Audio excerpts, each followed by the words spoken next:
पाकिस्तान गए लोग बदनसीब। मैं तो आज़ादी के बाद पैदा हुआ, लेकिन आज गूगल के जरिए मैं पढ़ता हूं, देखता हूं, सुनता हूं, यूट्यूब के जरिए पढ़ता हूं। मैं उन खुशकिस्मत लोगों में हूं जो पाकिस्तान कभी नहीं गया। गुलाम नबी आज़ाद पाकिस्तान न जाने पर ख़ुद को खुशनसीब कह रहे हैं। उनकी बातों को ही आधार बनाया जाए तो भारत से पाकिस्तान गए सारे लोग बदनसीब थे। लाल कृष्ण आडवाणी और अटल बिहारी वाजपेयी तो पूरे गाजे बाजे के साथ पाकिस्तान गए थे, तो वो भी बदनसीब हो गए। अटल बिहारी वाजपेयी तो 2 बार पाकिस्तान गए थे और अपने मोदी जी तो बिन बुलाए ही पाकिस्तान चले गए थे। यूं ही अफ़गानिस्तान गए थे तो जहाज़ मोड़ा और लाहौर उतर गए, बिरयानी खाई और वापस चले आए।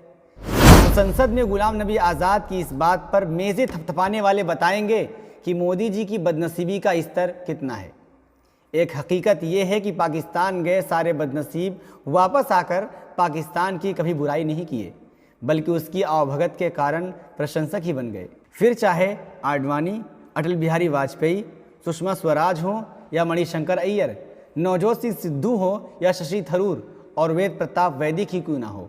दरअसल अफसोस के साथ कहना पड़ रहा है कि भारतीय नेताओं और हमने खुद अपनी तुलना जब से पाकिस्तान से करनी शुरू कर दी है, तब से ही हम पाकिस्तान बनते चले जा रहे हैं।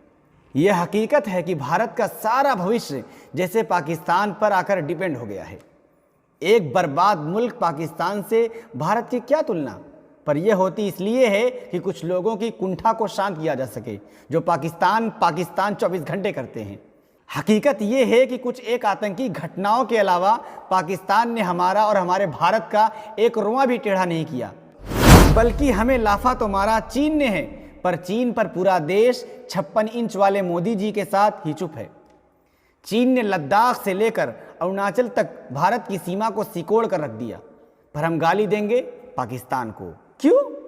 क्योंकि उससे पहले युद्ध हुआ है और वो हमारा दुश्मन है। तो युद्ध तो चीन से भी हुआ है और पाकिस्तान को तो हम हराए भी हैं, पर चीन ने तो हर युद्ध में ना सिर्फ हमें हराया, बल्कि हर बार भारत की सीमा का अतिक्रमण किया है, पर चीन को हम कुछ नहीं कहेंगे। दरअसल हम क्लास के वो स्टूडेंट हैं जो अपनी ख़राब मार्कशीट यह कहकर जस्टिफाई करता है कि क्लास के सबसे फिसड्डी स्टूडेंट से उसने बेहतर नंबर हासिल किया है, पर पाकिस्तान में ऐसा नहीं है।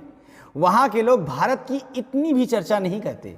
उनका 99% ध्यान सिर्फ अमेरिका, कनाडा, ऑस्ट्रेलिया, ब्रिटेन और दूसरे देशों में खुद को माइग्रेट कराने का होता है। ना उनको भारत से कोई मतलब या लगाव है, ना उनको भारत से कोई मतलब और ना ही लगाव है। पाकिस्तान में भारतीय मुसलमानों की तमाम रिश्तेदारियों के बावजूद भारतीय मुसलमानों का भी यही हाल है कि उनको पाकिस्तान से कोई लगाव नहीं। दरअसल 1947 में सिर्फ एक देश का ही बंटवारा नहीं हुआ, बल्कि भारत के मुसलमानों के परिवारों का भी बंटवारा हुआ था। 4 भाई में से 2 पाकिस्तान चले गए, 2 भारत में ही रह गए। ऐसे ही किसी के नाना दादा यहाँ रह गए तो नाती पोते पाकिस्तान चले गए, तो बेटे पोते पाकिस्तान चले गए, नाना दादा यहाँ रह गए। किसी की खाला फूफी पाकिस्तान चले गए तो भांजे भतीजे यहाँ रह गए। किसी के मामू पाकिस्तान चले गए तो किसी के चाचा पाकिस्तान चले गए। अब जब इनकी मौत की खबर इधर से उधर या उधर से इधर आती तो बेबसी के आंसू, वो तड़प, वो उनकी लाश को आखिरी बार न देख पाने की बेबसी, उनके कब्र को मिट्टी न दे पाने की बेबसी जिस पर गुजरती है, वही समझ सकता है। आपने एहसास किया होगा, आपके परिवार का कोई सदस्य जहाँ रहता है उस जगह की चर्चा घर में होती ही रहती है। कोई लंदन में हो तो लंदन की चर्चा, अमेरिका में हो तो वहाँ की चर्चा। इसके बावजूद भी पाकिस्तान से भारतीय मुसलमानों का कोई मतलब नहीं। ना उनके घरों में पाकिस्तान का कोई जिक्र होता है, ना ही कोई चर्चा। ना हम वहाँ जाते हैं, न जाकर चाटते हैं, ना जिन्ना को उनकी मज़ार पर जाकर सेकुलर बताते हैं। तो पाकिस्तान जाने या न जाने पर कैसी खुशनसीबी और कैसी बदनसीबी। इसलिए क्योंकि पाकिस्तान एक मुस्लिम मुल्क है और आज की सत्ताधारी पार्टी की पूरी राजनीति ही मुग़ल, मुसलमान और पाकिस्तान पर डिपेंड है। इसलिए ग़ुलाम नबी आज़ाद के अनुसार पाकिस्तान नहीं गए लोग खुशनसीब हैं। पर ग़ुलाम नबी आज़ाद जी, पहलू खान भी कभी पाकिस्तान नहीं गया। अखलाक, मिनहाज अंसारी और तबरेज़ अंसारी और अकबर जैसे 150 लोग भी कभी पाकिस्तान नहीं गए। अब आप बताइए, क्या वो खुशनसीब हैं या बदनसीब? इंकशाफ में बस इतना ही।